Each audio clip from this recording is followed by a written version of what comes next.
tú budúcnosť, to si veľmi silno myslím. A vy ste si teda vybrali tento prístup. Čo sú možno ešte nejaké alternatívy, ktoré ste zvažovali, alebo že čo ste sa počas toho naučili, že možno takýmto spôsobom bolo zaujímavé rozvíjať taký program? Jedna alternatíva, ktorá sa používa často, je snaha automatizáciu takéhoto prístupu, vlastne, že cez appku, a nazvime, že len appku. Tá je výhoda samozrejme, že ona je oveľa ľahšie škálovateľná a lacná, lebo keď sa už raz vyvinú appky, tak sa potom dajú šíriť relatívne rýchlo.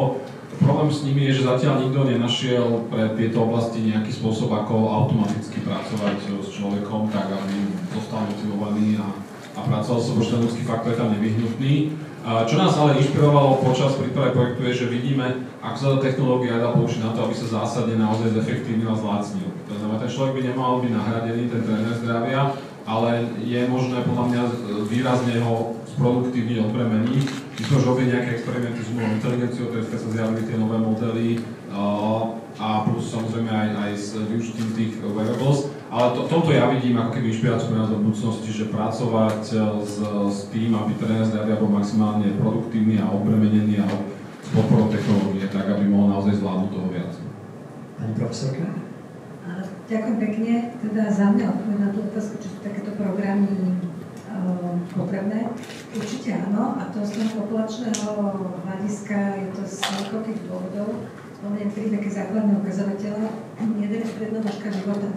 Ten predpokladaný počet rokov, ktoré sa človek dožije.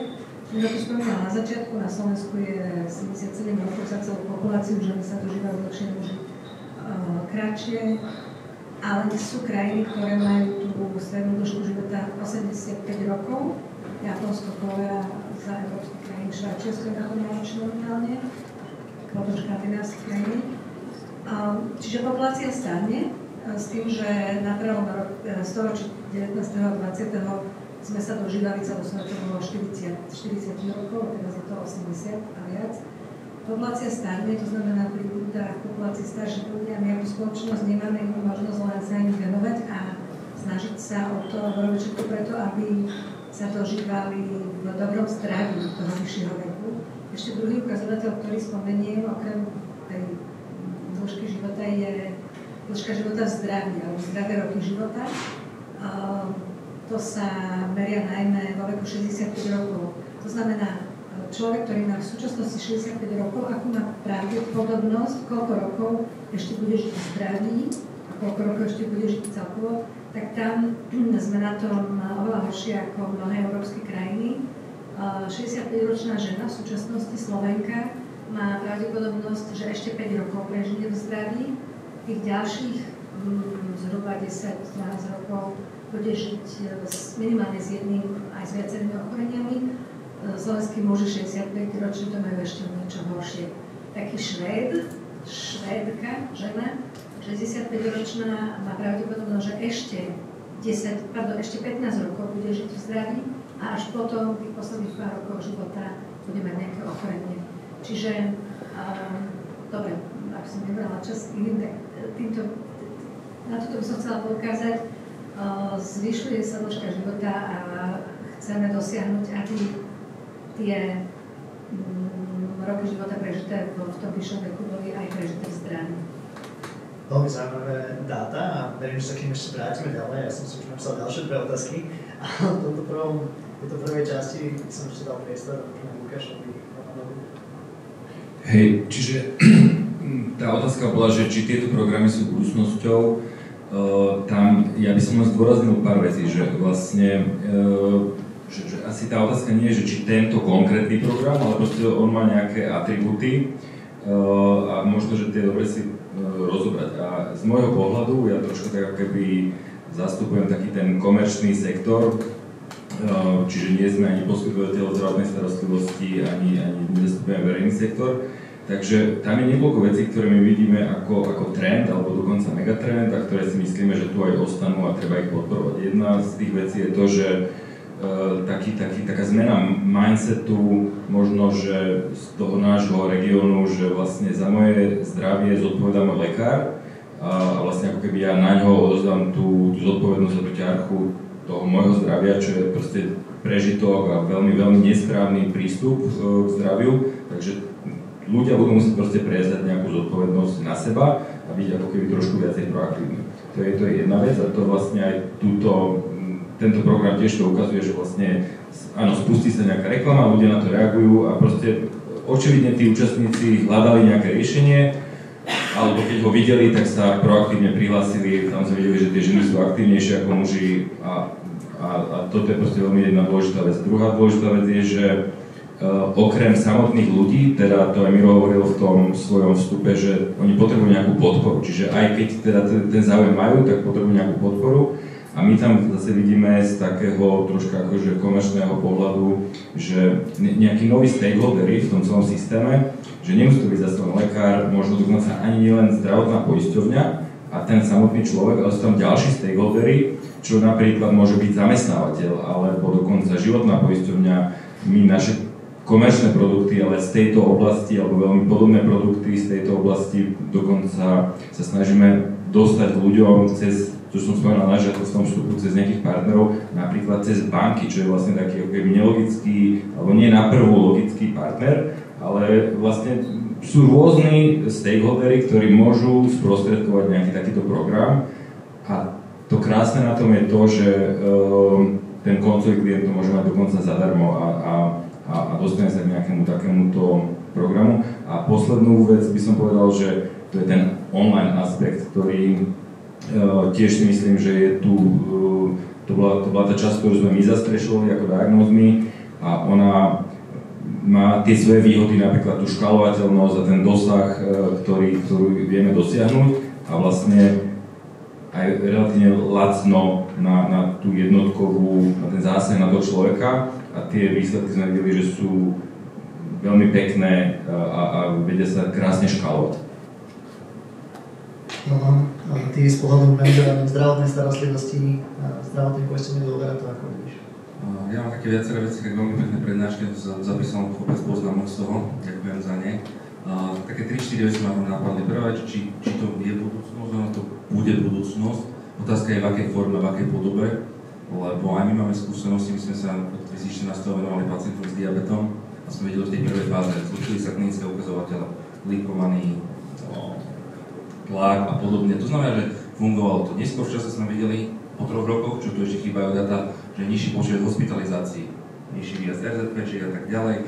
Po 7 rokoch, po 10 rokoch vidíme, že reálne pacienti, ktorí sú edukovaní a motivovaní, majú nižšiu mortalitu. To znamená, že na to trvá 10 rokov na to, aby sme dopatrali k takým dátam, aby bol ten evidence. Takže pevne verím, že to bol krátky program, ale dlhodobé hľadisko je veľmi dôležité. Takže či to funguje, potvrdzuje to aj mnoho meta-analýz. Na tých nástrojov je veľa, ktoré fungujú a ten budget je len jeden. A to je tá najväčšia výzva, pre ktorú my akože reálne čelím, lebo ja viac prednášam teda na takých medicínskych konferenciách, kde vidím, že veci, ktoré fungujú, nie sú v praxi dostatočne implementované. Poviem inými slovami, pacienti so srdcovým zlyhávaním, ktorí sú prepustení z hospitalizácie, by mali byť do 6 týždňov kardiológa, nie sú. Polovica tam nie je. Nie sú abtitrovaní, nie sú nastavení, oni zomierajú.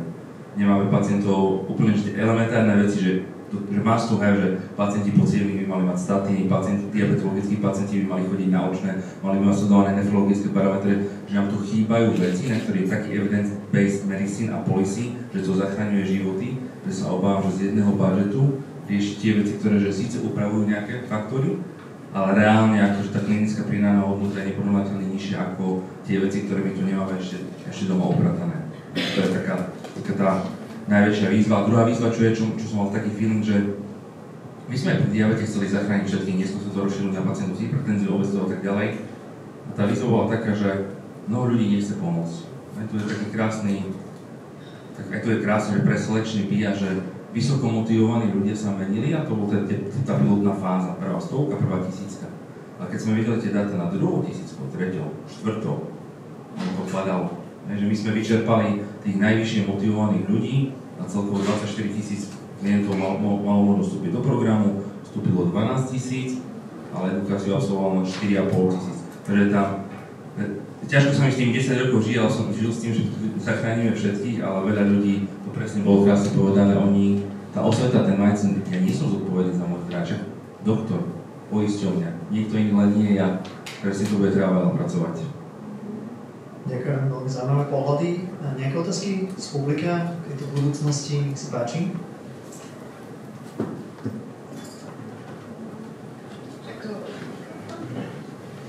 aj bez mikrofónu.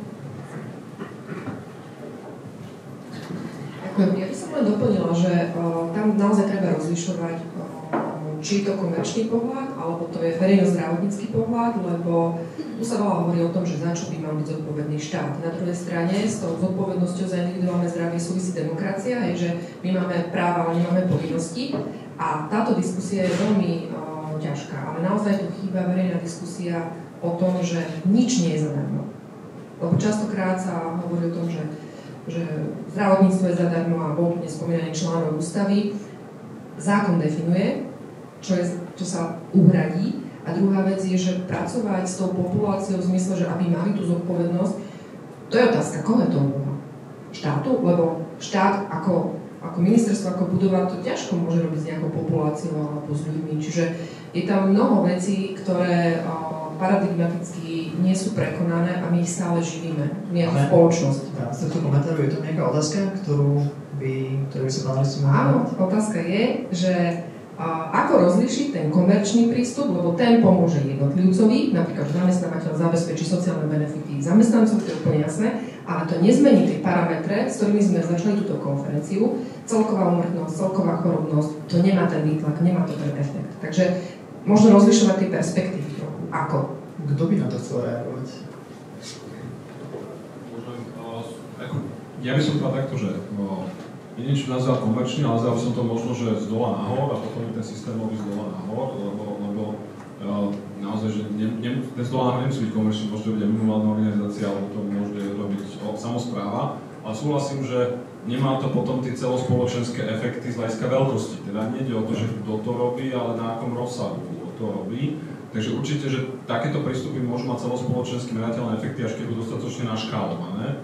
Z našej doterajšej skúsenosti sa nám ale zdá, že to ja som vlastne v reakcii na vašu otázku ešte v tej prvej časti hovoril, že to škálovanie bude akože aj keby rovno bola podpora, čo je to, čo Roman naznačil, či vôbec bude, že podľa to škálovanie musí byť postupné, lebo schopnosť natrénovať naozaj ľudí, ktorí to budú schopní robiť, keď robia tie peniaze, schopnosť tej rekrutácie, budovania toho podľa, to je všetko veľmi postupná vec, takže ja som chcel povedať, že ja práve vnímam aj tieto z dola nahor prístupy, nielen ako piloty, ale aj v podstate ako také nejaké ostrovčeky, ktoré vôbec musia začať, aby sa to neskôr dalo možno vo väčšom škálovať, alebo z hora nadol to nepôjde podľa mňa tak skoro. Ale čo sa dá celospoločensky, lebo to bola tá otázka, čo môžeme robiť celospoločensky, myslím si, čo sa dá robiť, a to je to, čo naozaj vidím, že napríklad robia dneska, špeciálne v tej Británii sa to najviac snažia, je, že trénovať aj zdravotnícky personál v určitých týchto zručnostiach, coachingových, aj sestry, ale aj lekárov, ak majú záujem, z toho dôvodu, že oni síce sú časovo veľmi vyťažení a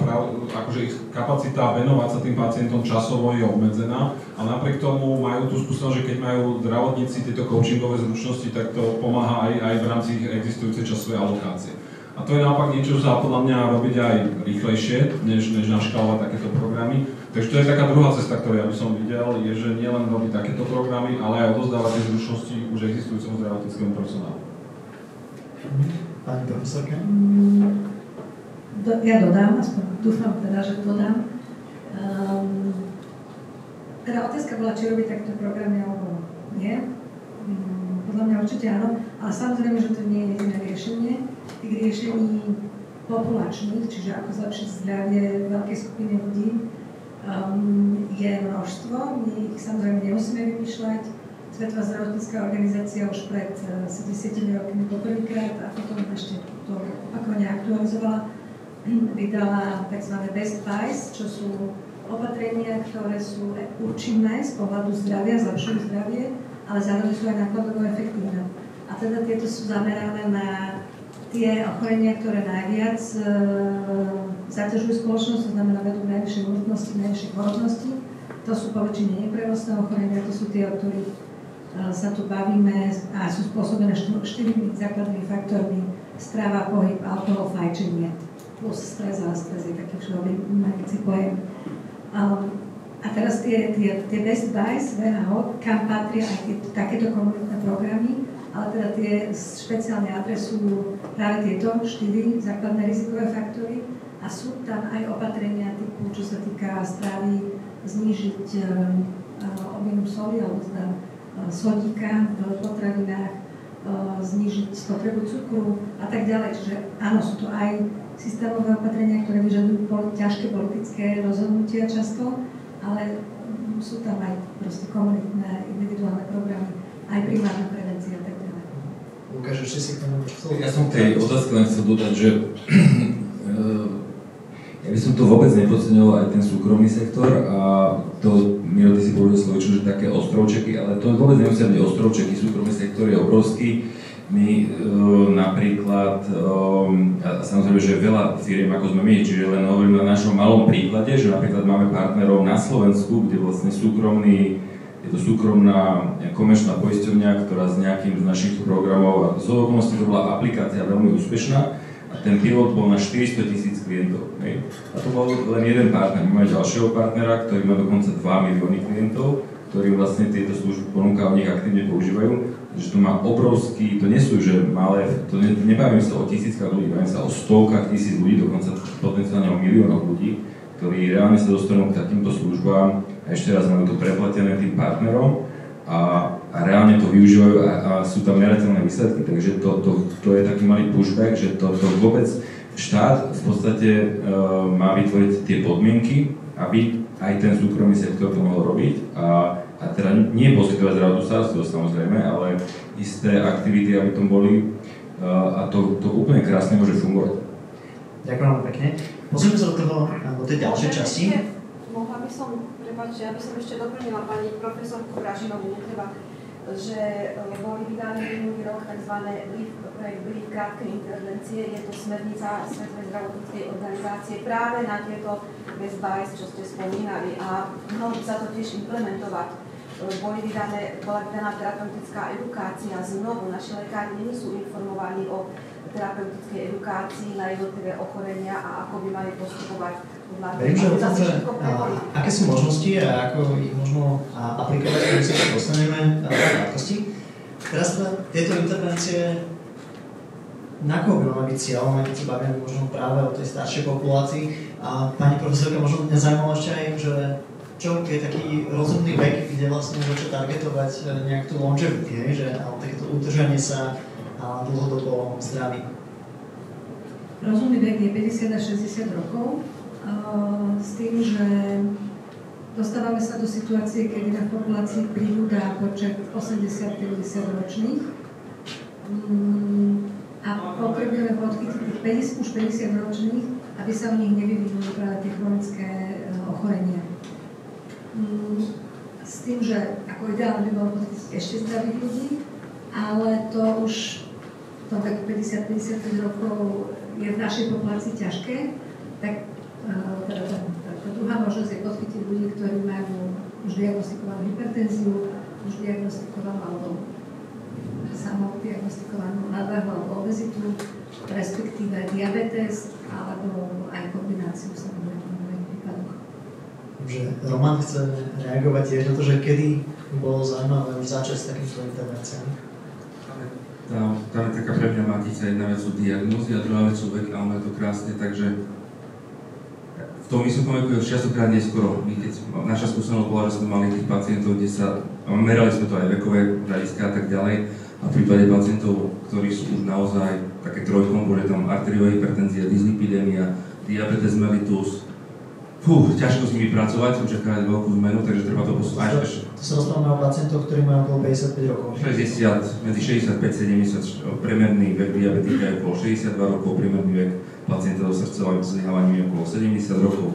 Že tam je už častokrát neskoro, takže ja to poznám takto, že aby pacient nemal srdcové zlyhávanie, ktoré je že veľmi náročné, alebo diabetes, nemal by mať tie faktory, ktoré sú predtým, že sa častokrát dekompenzovaná hypertenzia a tak ďalej. A teda, že ako sa nedostať k tomu, nemal by mať obezitu alebo nadváhu, podchytiť ho v štádiu pre diabetes, keď ešte nemá diabetes, to znamená pozerať na všetky civilizačné ochorenia, kardiologické, metabolické, dýchacie, pohybové ústrojstvo a teraz poďme po covide, to je že obrovská epidémia duševných ochorení, chytiť ešte v štádiu, ktoré je vrátiteľné a dlhodobo manažovateľné, lebo ako náhle prídeme do štádia, kde ten zdravý človek dosť dekompenzovaný, ťažko sa vráca späť. Takže tam je také, si predstavíme krivku, že každým ďalším rokom pribúda ďalšia každá komorbidita alebo komplikácia nejakých ochorení, tak sa to ťažšie zvráca a je to aj menej nákladovo efektívne.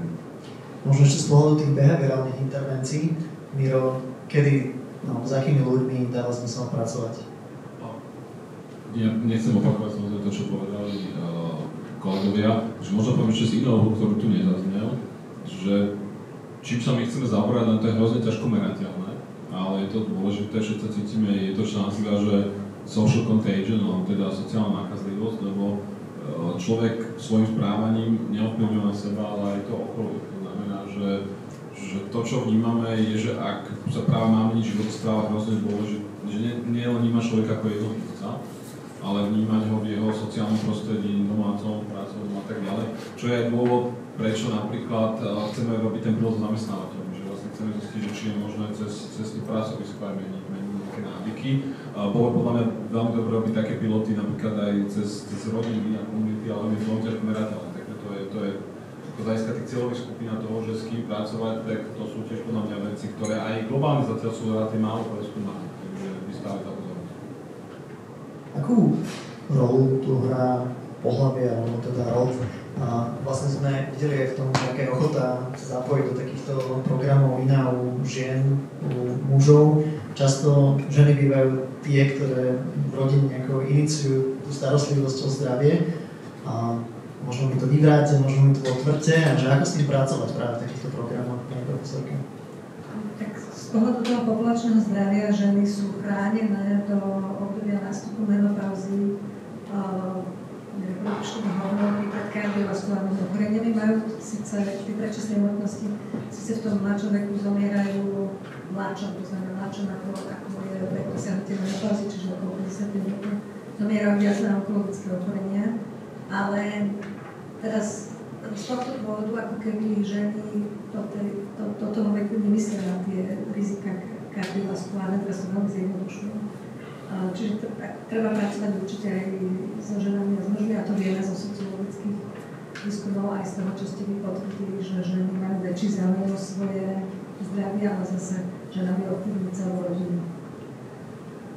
Lukáš, ty k tomu ešte máš nejaký komentár? Ja len k tomu, tá otázka pôvodná tvoja bola, že kto a kedy. A zase z takých skúseností a vlastne aj časť toho, aby sme sa vrátili k tomuto vlastne programu Active, o ktorom sme vlastne dnes mali rozprávať hlavne, tak vy ste hovorili z pohľadu toho vášho programu, že vlastne tých prvých 1000 ľudí, že to boli tí motivovaní, tí sa ľahko zapojili a asi aj dokončili a mali nejaké dobré výsledky, čiže je nejaká malá časť populácie, kde je vlastne vnútorná motivácia a tí ľudia si väčšinou tú cestu nájdu a vlastne, že pre koho tie programy by mali byť, sú ľudia, ktorí možno majú trošku problém s tou motiváciou, respektíve nemajú tie informácie, takže taký nudging trošku k tomu, že ich trošku len, že vieme, že keď ich troška poposunieme, takže oni už vlastne sa tam dostanú a to je vlastne ten low hanging fruit, že vlastne oni sú tak na hrane, že vlastne aj by chceli, ale nevedia ako, alebo nedajú sa úplne namotivovať. Zase spomeniem, ale akože neúčelovo, len kvôli tomu, že isté aspekty tej našej skúsenosti reálne z trhu sme aj preniesli do tohto projektu, to je zase tá aplikácia AIDA, ona tam aj bola spomenutá len veľmi, veľmi okrajovo, tak tam vlastne, to je aplikácia, ktorá vlastne pomocou mobilného telefónu meria klientovi, že ako sa hýbe a keď zvýši tú fyzickú aktivitu, tak sa to odmení. Ale keďže je to v mobilnom telefóne, tak vlastne to vie presne namerať, čiže už keď si ju downloaduje, tak my vieme sa pozrieť do jeho histórie s jeho súhlasom, že koľko sa vlastne hýbal dovtedy a keď zmení za nejaké dlhšie obdobie tie svoje návyky, tak vlastne dostane za to nejakú odmenu fyzickú. My sme napríklad tie odmeny dávali, že krvný test alebo niečo podobné, že čo zase niečo, čo súvisí so zdravím. A tam napríklad tá štatistika bola celkom vyrovnaná, že muži aj ženy boli skoro 50-50. Čiže keď sa troška zoptimalizuje ten prístup a tá celá skupina aj sa vlastne vyskúša to, čo sme robili na rôznych pilotoch, tak naozaj tam sa dá dosiahnuť strašne veľa, tam tá adherencia bola veľmi, veľmi vysoká a aj to vyrovnanie pohlaví pre zaujímavosť bola veľmi akože vyrovnané. Môžem ešte jeden odaj spomenúť, ktorý ako keby nesúvisí s touto témou, ale veľmi súvisí. veci a to sa týka samovražednosti. S tým, že na Slovensku muži oveľa vyššej miere ako ženy dokončia svoj život samovraždou, 6-krát vyššie za celú populáciu. S tým, že samovražednosť v populácii stúpa s vekom, že najvyššiu majú najstarší muži v našej populácii. A preto považujem za dôležité targetovať aj mužov, teda samozrejme už v mladšom veku, lebo vieme veľmi dobre, že telesné a duševné zdravie spolu úzko súvisia a takúto aktivizáciu pohybu dokážeme predchádzať aj rozvoj duševníkov. Ďakujem pekne za komentár. Máme tu nejakú otázku z publiky k tejto téme? Nech sa páči, všeobecná lekárka. Keď zaznela tá otázka, že v akom veku začínať s tou edukáciou, mne mi automaticky napadlo, že v detskom, veď tam sa to všetko začína. Síce je to taký akože beh na dlhé trate, ale myslím si, že asi teda v tom detskom a keď nie v detskom, keď už teda chceme že zasiahnuť nejakých ľudí, ktorí sú produktívni, tak možno potom tí 40-tníci, ktorí vlastne vytvárajú tú rodinu, vytvárajú toto bezprostredné prostredie pre to dieťa, v ktorom vyrastá. A moja otázka znie, že či ste teda neuvažovali naozaj nejaký taký program zameraný na už hneď od začiatku, aby sa to nejako vplyvnilo. Môžem na to odpovedať. Uvažujeme o tom, dokonca my sme hľadali, chceli sme robiť taký slovensko-rakúsky projekt zameraný na školy.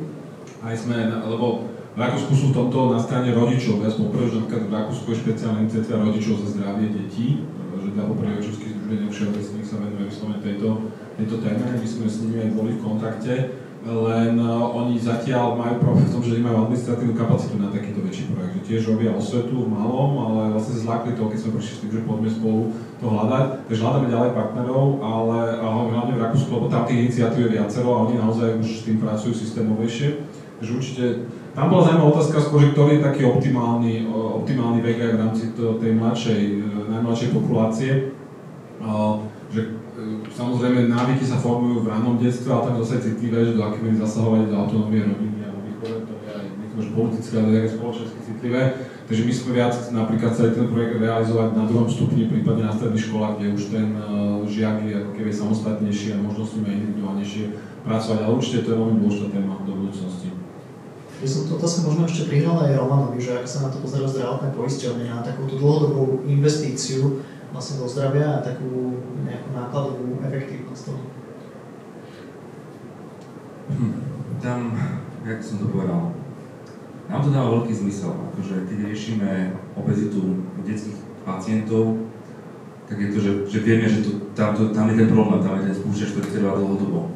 Na druhej strane riešiť niečo so zákonným zástupcom, ktorý je tiež morbidne obezný, respektíve má obezitu 3. stupňa, je extrémne náročné. Mali sme takéto pokusy a on sa hovorí, že genetickú obezitu, no on má podeliť kuchárku po mamke a ockovi, takže tam naše také prvotné pokusy stroskotali, poviem to takto. Takže som aj všetko, čo bolo v tej veľmi mladistvej adolescentnej skupine, teraz sa skôr venujeme napríklad adolescentom v oblasti duševného zdravia. A tiež tam je, že extrémne náročná výzva z pohľadu legislatívy a tak ďalej, 15 versus 18, ale vieme, že nám zrastli spotreba antidepresív a tak ďalej už v skupine 15-18 rokov, že rapidne po covide, že tam máme, že toto bude zle, ale ťažko to riešiť s nimi, lebo aj právne aspekty a tak ďalej neumožňujú nejakú komunikáciu s týmito ľuďmi. A druhý aspekt, čo tam je, častokrát, čo nám, a mne to chýba celkovo, že možno tým ďalším otázkam mi chýba tá vízia v našom zdravotníctve, a keď sa riešia my ako súkromné firmy, vieme obstať to, že pozeráme ten rozpočet skrz roky. Ale bežne inštitúcie a hlavne politicky dosadzované funkcie a celkovo politici majú časovo limitované obdobie, to znamená, že mám nejaké voľné obdobie, mám programové vlastne vlády, mám rozpočet na daný rok a nepozerám to. Mne sa vo firme pýtajú, že no a teraz si nám, takže máš ten milión na tú intervenciu? Ja sa pýtam inak, budeš mať v roku 2050 100 miliónov na to, aby si to riešil dôsledky toho, že dnes nespravíme nič? Rozpočtová výhľaška, že... Dobre. Teraz posledné 2 bloky, ale teda druhé 2, budú že bariéry a potom vlastne, že čo musíme spraviť, aby sa prekonali tie bariéry na to, aby sa rôzne takéto programy mohli implementovať. Tak prečo to nemáme už vyriešené 20 rokov?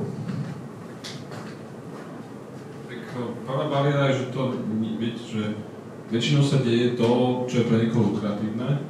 Toto nie je takmer pre niekoho lukratívne. či to robí súkromný sektor, či to robí verejný sektor, je to pracné a tým pádom taká nejaká primárna ekonomická motivácia tam chýba. Druhý problém je podľa mňa v tom, že je určitá fetišizácia, akože ona je globálna, ale podľa mňa v našom prostredí je ešte vyššia. Akože fetišizácia toho, čo sa nazýva, že technologická inovácia a heroická medicína. To znamená, že dobrá medicína je taká, ktorá je čo najdramatickejší zásah. Takže najlepšia medicína je také, niekomu transplantujú srdce, lebo to je ako najpresívnejšie aj z hľadiska statusu tých ľudí, ktorí sú v tom zainteresovaní, aj z hľadiska ako keby nejakej pozornosti. A toto naopak, ako tieto typ prístupov sú najmenej sexy, lebo neobsahujú teda ani ten heroický element, ani ten technologický element, je to v podstate skôr spoločenská, viac než technologická inovácia. Vysvetľujem presne to, čo Roman hovoril v inej súvislosti. Ja tiež som študoval tie papery a poviem to na tom príklade, lebo to nebolo o nás, že čo povedali, že my sme zásadne znížili vďaka heroickej medicíne to, že ľudia umrú na infarkt v tej sanitke alebo v tej nemocnici, ale vôbec sa nepodarilo znižiť to, ako tí ľudia zomrú do roka, lebo nezabezpečujeme základnú návštevu kardiológa. To znamená, že ja nevládam tie čísla, Roman ich asi vie z hlavy, že či to je 10 alebo 20 000 alebo 50 000 eur, čo minieme v tej heroickej fáze, na to niekoho zachránili. A potom nezorganizujeme základne to, že aby išiel k tomu kardiológovi, čo je možno 50 eur. A tí ľudia síce nám trikrát menej umrú v tej prvej fáze, ale nám umrú ako v tej druhej, takže výsledok je nakoniec plus minus ten istý. Takže toto je podľa mňa tá bariéra, že teda preceňovanie tej heroickej a tej technologickej aspektu a slabo chýbajúca ekonomická motivácia. A samozrejme skôr zaujímavá otázka, že ako sa tieto bariéry dajú prekonávať. Ja ešte nadviažem na túto heroickú medicínu. Ja sa ľudovo hrábem v úmrtnostných dátach už roky, možno aj 10 ročia a veľmi intenzívne sa bavíme s kardiológmi a neurológmi, že ako je to možné, že stále sme takmer najhorší v Európe v úmrtnosti na ischemické choroby srdca a cievno-mozgovú príhodu, keď máme veľmi dobré výsledky tej akutnej starostlivosti. V tom sme naozaj výborní, no ale presne je to o tom, že tá následná starostlivosť nie je dobrá. Ale iné som chcela. Otázka bola, že prečo sme toto už 20 rokmi nevyriešili. A ono pravdu povediac, z môjho pohľadu toho populačného, my sme si tieto problémy zdravotné ako populačné za tých posledných 20, respektíve asi viac, 40, možno 50, 60 rokov len nahorobili. No ja som tu spomínala, že teda dĺžka života pred 120 rokmi bola 40 rokov, teraz je vyšlo 80 rokov. Ale čo je teda úžasné, ale zase na druhú stranu, čo sa stalo v druhej polovici 20. storočia a trvá doteraz a narastá, je epidémia obezity. A proste ako je nám lepšie krajinám jednotlivým a to platí už aj pre chudobné krajiny, pre tie low income, teda ako sa im zlepšuje hospodárska situácia, tak tam obrovsky narastá proporcia populácie, ktorá má nadvahu a obezitu a diabetes a rôzne s tým spojené ochorenia. No a pravda je taká, že ak my, a tá obezita je, keby sme mali z tých všetkých faktorov, čo sa tu už spomenuli, keby sme mali vypichnúť jeden, tak tá nadvaha a obezita je ten najdôležitejší. Pretože ona potom vedie k tým všetkým ďalším problémom a k rozvoju mnohých diagnóz. No a pravda je taká, že keď teraz niečo ako globálna populácia s touto epidémiou obezity nič neurobíme, tak naše deti, alebo teda mladí ľudia narodení okolo roku 2000, budú zomierať skôr, ako máme predpoklad my, že zomieme. Lebo my sme k tej nadváhe, hovorím za seba, prišli neskôr, ako tá mladá populácia, ktorá je tým zaťažená už v podstate od adolescencie.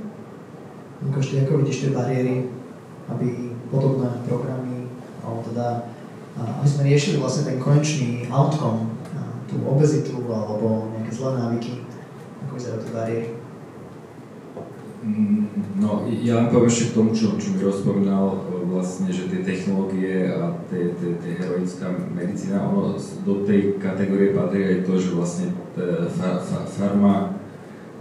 farmakoida, alebo ako sa povie, neviem, či to správne spomeniem, Skloňujem. Proste tiež je v nás veľmi, veľmi hlboko, že mám nejaký zdravotný problém, tak zoberiem proste nejakú pilulku a vlastne to je tiež asi taký prežitok toho 20. storočia, kde vlastne tie prelomové objavy boli a proste sme našli objavili antibiotika a proste bol veľký hype okolo toho, že vlastne skoro na každý problém viem nájsť nejakú pilulku. Alebo nejaký veľmi dramatický zákrok, ktorý to proste vyrieši a toto podľa mňa je veľmi hlboko v nás zakorenené aj v tom systéme a myslím si, že z toho profitujú mimochodom aj veľmi ako lekárne, lebo ak to aj nie je liek, tak to proste vyrieši to nejaký výživový doplnok, ale toto je veľmi ako pohodlný prístup k veciam, kde si zase, že sa zbavujem tej zodpovednosti osobnej. A všetci proste vieme, že keď do toho nedám ten effort, ktorý proste, že sa fakt musím aspoň raz za deň spotiť, čo je vlastne úplne minimum na to, aby som dosiahol, a mimochodom zároveň, že to je minimum, ale to aj vlastne úplne stačí na to, aby som dosiahol nejaký želený výsledok, čiže to môže byť kľudne 15-20 minútová aktivita, tak zase je to podľa mňa vec, že nejaké edukácie a úplne súhlasím s tým, že práca s deťmi, to je proste úplne, že extrémne dôležité. Že aby boli k tomuto vedené a samozrejme aj v tej rodine a aj mimo tej rodiny. Ja si myslím, že to vôbec by nemalo byť vôbec téma, to by malo byť ako samozrejmosť. Takže ja si myslím, že bariéra, a ona sa mení, tak proste každá tá doba má svoje výzvy a potom sa nájdú riešenia a zase prídu nové výzvy. Takže áno, presne jak hovorila pani doktorka, že vlastne teraz je vyšší blahobyt, takže povieme nie z úmrtiami na podvýživu, ako to bolo ešte pred pár desiatkami rokov v niektorých regiónoch, teraz povieme s tým, že sa ľudia prejedajú. A ako tie riešenia nájdeme, ale tá individuálna zodpovednosť je, ja si myslím, že je tá najväčšia bariéra a kľúčom k tomu úspechu. No, za zdravotné poisťovne, kde sú tie bariéry? Že prečo vy nerobíte viac takýchto projektov, nejaké manažované zdravotnej starostlivosti alebo nejaké následnej? Viem, že to už možno niekedy hraničí s sociálnou, kde už nie je vaša kompetencia, ale teda kde sú tie bariéry? Je to o peniazoch? Ja ich rozhodám takých 6 bodov, keď sa takto upracujem, ale inak hovorím za zdravotnú poisťovňu, ale akože aj človeka, čo sa venuje verejnej politike a vyštudovaného fyzioterapeuta, takže mi to tak blízko sa mi to v hlave celé to spája. Prvá bod nechýba taká vízia toho nášho zdravotného systému, že to je floskula a klišé, ale pokiaľ ti dobrý líder nepovie, kam má to zdravotníctvo smerovať, a bolo tu krásne ukázané 0,07% na prevenciu, to musí byť veľmi silný leadership, aby povedal, že nie, že mám odvahu na to zrušiť niektoré nemocničné lôžka a tie peniaze dať na prevenciu. Takže leadership. Ak nie je leadership a jasná vízia, čo je cieľom, okrem zvyšovania politických preferencií niektorých politických strán, nám chýba taká, že dlhodobá stratégia. Tá stratégia sa strašne mení. Čo jeden schváli, to druhý zruší. Zdravotníctve to cítim, že veľmi veľa. A tie boje sú úplne, že absolútne zbytočné.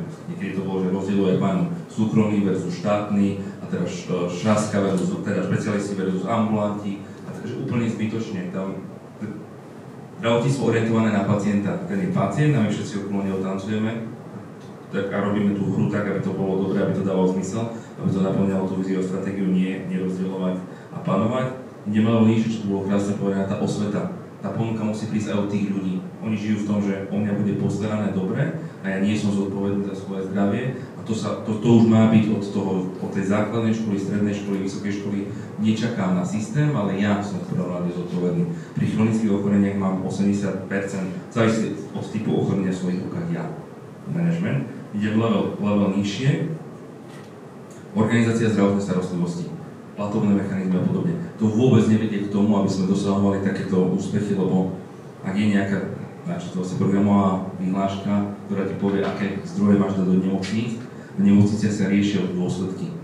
V nemocniciach sa nebude riešiť to, aby ťa preventátne nastavili, aby edukovali, ako máš mať životosprávu v oblasti hypertenzie. Tam riešiš už to, že si tam dostal zdekompenzovaný, alebo z nich zdravotný problém. A to ti dajú peniaze na nemocnice, rovnako ak teraz poviem aj manažer, keď robím nejaký business case a poviem, že dobre, ak odvrátime takýmito programami x pacientov, že zainvestujeme tam jednoduchšie to, že 1 milión, lebo budú naši hypertonici a ušetríme to na tom, že nepôjdu do nemocnice a tak ďalej. Neušetríme nič. Tie nemocnice si tam nájdu pacienta na to lôžko úplne iného ako bol ten hypertonik, ktorému sme zmanéžovali tú hypertenziu dobre. V Nemecku potom sa už operujú detky v štádiu, kde sa ešte ani operovať nemusia a tak ďalej a tak ďalej. Tá nemoci sa musí prežiť, dopyt je obrovský, takže ja som odvrátil nejakých diabetikov, hypertonikov alebo iných pacientov od hospitalizácie, ktoré treba, ale prišiel tam niekto iný. Nemoleval ešte nižšie, ak toto máme nejak upratané, legislatíva. Prečo bránime súkromným firmám alebo zdravotným poisťovniam? My nemáme prostredie vytvorené na telemedicínu. To je že úplne, že na elementárnu telekonzultácie veľmi jednoduché zo zákona boli nejaké 4 výkony, ktoré boli viazané na mimoriadny stav.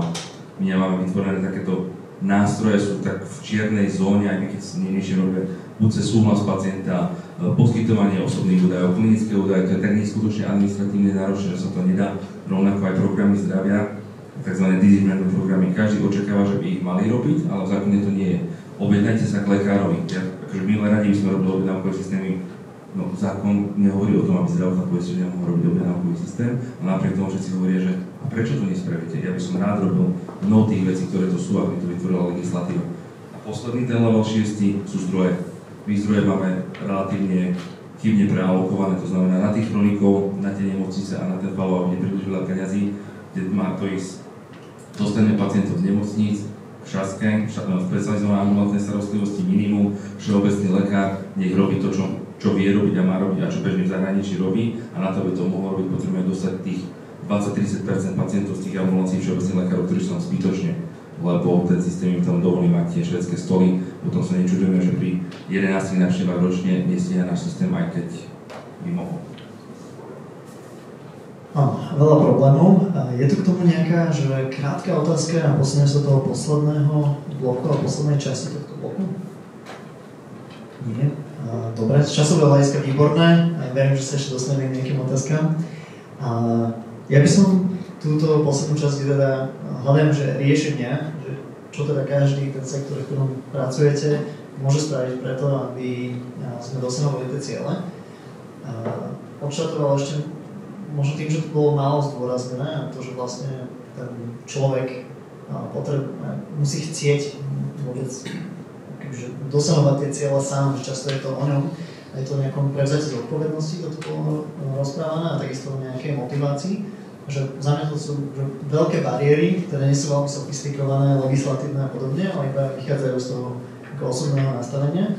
Tak možno ešte aj tomuto sa môžete okrem tých vlastných sektorov povenovať. Tak, pani profesorka, nech sa páči.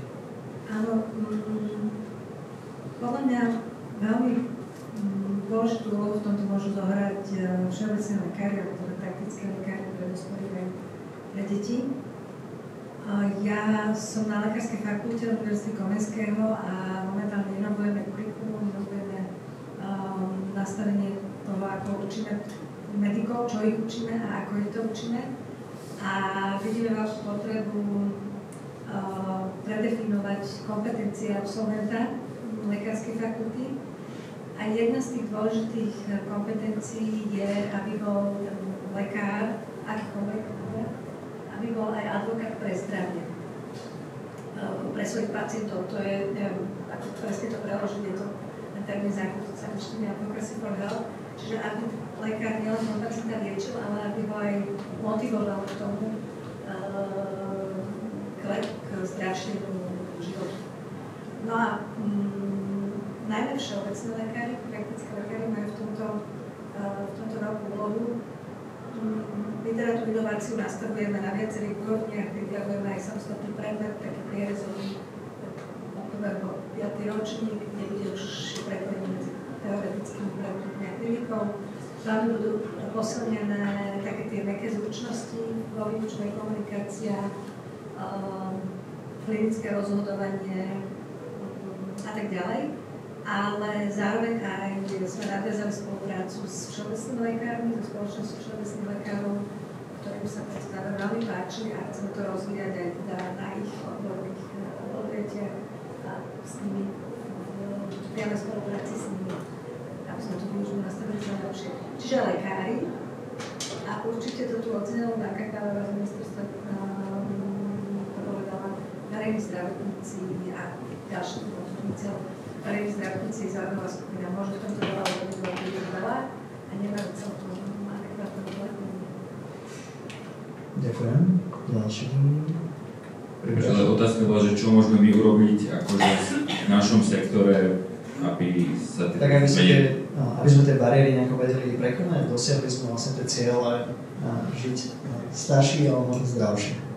Ja zase len zopakujem, že ja si myslím, že tá individuálna zodpovednosť a ten súkromný sektor proste musí a hrá a môže hrať veľmi významnú rolu a treba im troška viacej rozvezať ruky a ono to, ten trh vlastne sa nakopne a posunie tie veci dopredu. Ako väčšinou, kde je len troška, aj keď tie podmienky nie sú ideálne a stále sa môžeme sťažovať, že nie sú ideálne a teda nič nebudeme robiť, alebo sa dá k tomu pristúpiť tak, že nájdeme si tú cestičku.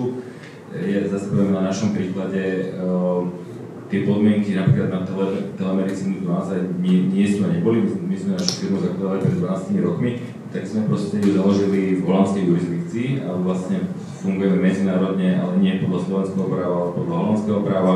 Ono to má svoje samozrejme problémy vždy, ale akože vždy sa dá proste nájsť nejaká tá cesta. Hľadali sme veľa spôsobov, že kto by bol ten sektor, ktorý by s nami spolupracoval a tie napríklad služby teda distribuoval vo veľkom, aby sa to dostalo naozaj k veľkému množstvu ľudí. Najprv sme ináč z okolností oslovovali zdravotné poisťovne, bo sme zistili, že tie majú také legislatívne obmedzenia, že to proste nedajú. Dopracovali sme sa napríklad životným poisťovniam, ktoré to vedeli, dokázali to uchopiť troška ináč zamestnávateľia a úplne iní partneri, takže keď sa tá spoločnosť celkovo nielen čo sa týka zdravia, ale nastaví tak proaktívne a optimisticky, tak vlastne sa dá strašne veľa dokázať a nemusíme sa stále vyhovárať na to, že aha, nemáme tu neviem aké podmienky, alebo peniaze nemáme, alebo legislatíva je nevyhovujúca. Proste keď tí ľudia sú celkovo ako nastavení pozitívne, čo je asi téma na samostatnú konferenciu, tak strašne veľa vecí sa dá dosiahnuť.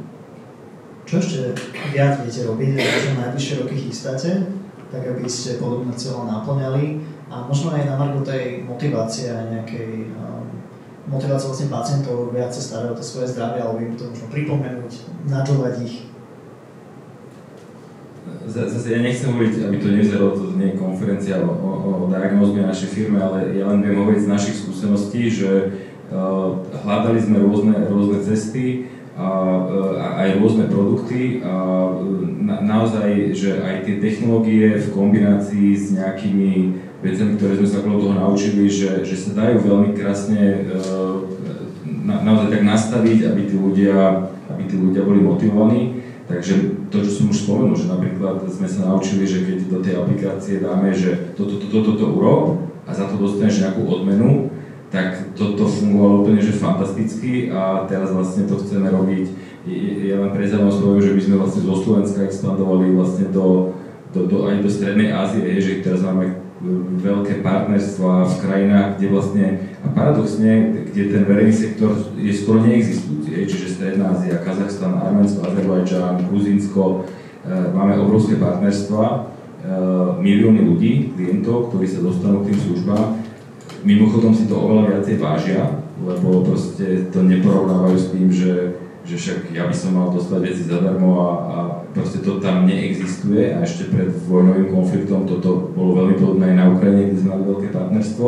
Takže tým, že tí ľudia neboli ako keby rozmaznaní, tým, že máš nárok na niečo, čo je zadarmo a niekto iný preberá tú zodpovednosť, tam tá proaktivita a to, že niektoré veci alebo že je samozrejmosť, že si niektoré veci aj sám zaplatím, tak je vyššia citlivosť na využívanie takýchto služieb, keď sa im ponúknú. A ešte najvyššie, keď sú zadarmo, tak proste tam to vystrelí. Takže zase tie pozitívne messages alebo learnings sú, že je to o tom nastavení tých ľudí a tu sa proste, my nesmieme zabudnúť, že tu sa desiatky rokov vlastne pokazili bežné návyky ľudí a tá ich zodpovednosť, že je vlastne nejaká komunitná, to tu skazilo celé generácie a má to obrovské následky. Roman, vy ako pracujete s incentívami a takisto, že čo tejto téme viete ako zdravotná poisťovňa priniesť? Môžem hovoriť za našu zdravotnú poisťovňu, ale ešte predtým mi tak chýba troška zadefinovať si. Teraz nemyslím, že legislatívne, lebo ja nie je úplne tých nástrojov verejných politík, nie som úplne zastanca tej právnych, ale mám aj ekonomické, informačné, administratívne nástroje a že kto je za čo zodpovedný, lebo my si tu poviem, že osveta. Tu máme strašne veľa aj iných aktérov, ktorí tú osvetu vedia robiť. Od médií, školy a tak ďalej. Takže mám obrovský stream, všeobecná osveta o tom, čo sa tu dnes bavíme. Sú môžu byť lekári. Potom máme takéto programy, ktoré pokojne môžu byť tzv. Lifestyleové. Oni nemusia ísť do poskytovania zdravotnej starostlivosti, oni sú o klinickej medicíne, oni sú proste nadstavba. A to je, že či to bude samofinancované tým klientom, ktorý má záujem, či to bude súčasťou nominálneho poistenia, doplnkového poistenia a tak ďalej sa s tým dá krásne hrať. Ale musí to, treba si povedať, že kto ako, a keď to niekto chce robiť, tak to netreba brániť. Screening opäť týchto ochorení, aby nám neunikali títo ľudia, ktorí majú zdravotné problémy, alebo udržať ich zdraví.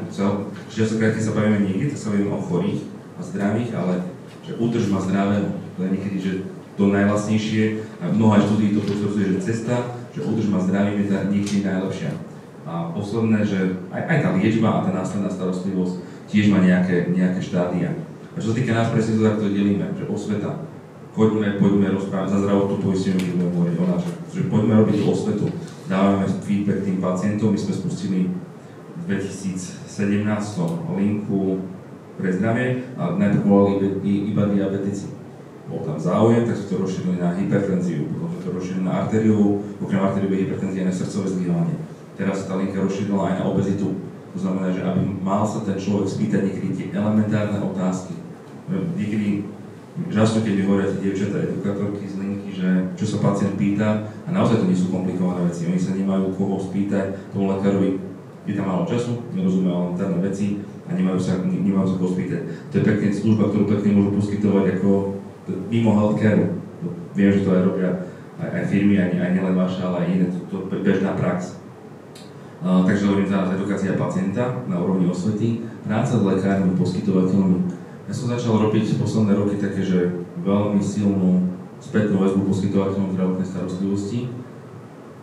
Prvé konferencie boli také, že som mal skoro roztrhaný oblek a plútu tvár, lebo to vôbec nebolo easy povedať niekomu, že ako to robí. A teraz je to žiaduca vec, proste to sú že desiatky konferencií ročne povedať, ako majú pacientov nastavené na farmakoterapiu, ako majú pacientov spojenú dostupnosti a tak ďalej. A tam vidíme krásnu zmenu. To vedlo aj k tomu, že sme napríklad začali zavádzať indikátory kvality. To znamená, že peniaze sledujú kvalitu. My vieme, že ak je pacient dobre liečený, alebo napríklad, že lekár zoberie včas pacienta po hospitalizácii s nejakou diagnózou, tak šanca na prežitie je oveľa vyššia. A tvrdo biznisovo povedané, aj tie náklady sú nižšie. Takže ak vidím pacienta, ktorý je 10-krát ročne hospitalizovaný, tam niečo nie je v poriadku. On nemá byť 10-krát ročne hospitalizovaný. Takže tých vecí je strašne veľa. Osveta, platobné mechanizmy a celkovo určite tých zodpovedností. Miro, za teba, za vás živé súkromné investície? Tak my máme jasne stanovenú víziu, ktorú vlastne sme si stanovili minulý rok, zatiaľ sa ju snažíme naplňať, aj sa nám, myslím si, že darí, ale je to pomerne dlhá cesta, lebo tá vízia má 3 piliere. Ten prvý pilier je vlastne výskumný, lebo aj toto bol do veľkej miery výskumný projekt, je o tom, že vôbec zistiť, čo na Slovensku pre ktorú cieľovú skupinu ako čo najefektívnejšie funguje. Lebo to nie je niečo, čo sa dá jednoducho prevziať. Jednak z hľadiska účinnosti, že čo funguje v Amerike, Británii, musí fungovať na slovenského človeka, ale aj medzi rôznymi vekovými skupinami alebo skupinami, takže vlastne, ako, samozrejme je tam nejaká spoločná báza uvažovania, ale potom je nutné dizajnovať a skúšať tie veci. A skúšajú vám nielen z hľadiska účinnosti, ale potom aj z hľadiska tej nákladovej efektivnosti, že ako s čo najmenším nákladom dosiahnuť čo najväčší výsledok. Takže my si myslíme, že pre nami je v tomto ešte dlhá cesta, kde tento projekt máme ako prvý, nie ako posledný. Ako som už spomínal, máme podané projekty z hľadiska využitia umelej inteligencie, máme podané projekty z hľadiska spolupráce s zamestnávateľmi, máme podané projekty napríklad aj z hľadiska využívania tých spomínaných digitálnych nástrojov, wearables, skúmanie vlastne toho, do akej miery to je pre ktorých ľudí užitočné, lebo to má tiež, by som povedal, obe strany, takže nemáme ešte veľmi dlhý a silný výskumný pilier pred nami. Ten druhý pilier tiež som stručne spomenul vzdelávací, lebo okrem teda vzdelávania vlastne naše vlastné kohorty tých trénerov je to, čo sme spomínali, že veľký efekt môže mať to aj poviem vzdelávať zdravotníkov alebo povedzme aj učiteľov, školských psychológov, jednoducho všetkých tých, ktorí môžu s tým ľuďmi pracovať. To si opäť v Británii, keď sme komunikovali, sú špecializované firmy alebo aj mimovládne organizácie, ktoré sa špecializujú len na toto vzdelávanie a to je to, čo robia. Takže toto vybudovať. A tretie je naozaj implementovať už aj tieto programy do praxe. My teraz negociujeme s jednou zdravotnou poisťovňou, že práve urobili takýto pilot, už konkrétne s jej poistencami a vidíme tam veľa možností. Takže vidíme to práve ako také veľké neurálne pole, kde sú všetky tie problémy, ktoré boli spomenuté, ale zároveň je tam aj veľa ciest. Že nie je to jednoduché, ale tiež by som to nevidel negatívne. Skôr, čo považujem za dôležité, aby sme naozaj začali, tým možno skončím, že aby sme čo najviac tlačili uvažovanie podľa výsledkov. Lebo, tak to už bolo dneska v tej diskusii spomenuté, my dnes na Slovensku, lebo často je taká mentalita, že toto je základ, čo sa musí urobiť a toto je nejaká nadstavba, na ktorú keď budú peniaze, zdroje, čas. A v skutočnosti potom často zistíte, že tá nadstavba má lepšie výsledky ako to, čo sa považuje za základ. A v moderných manažmentoch sa vedeme nie tým, čo niekto raz definoval ako základ, ale tým, čo prináša najlepší výsledok. Takže ako povedal Roman pred chvíľou, ja tým skončím, že, a to sa netýka naozaj týchto programov zďaleka, že ak je najefektívnejšie udržať pacienta zdravého, tak primeraný objem zdrojov by mal ísť tam, napriek tomu, že to možno niekto považuje za nadstavbu, lebo nadstavba by sa mal definovať nie podľa teda tradícií, ale podľa toho, čo najlepšie funguje. Ďakujem.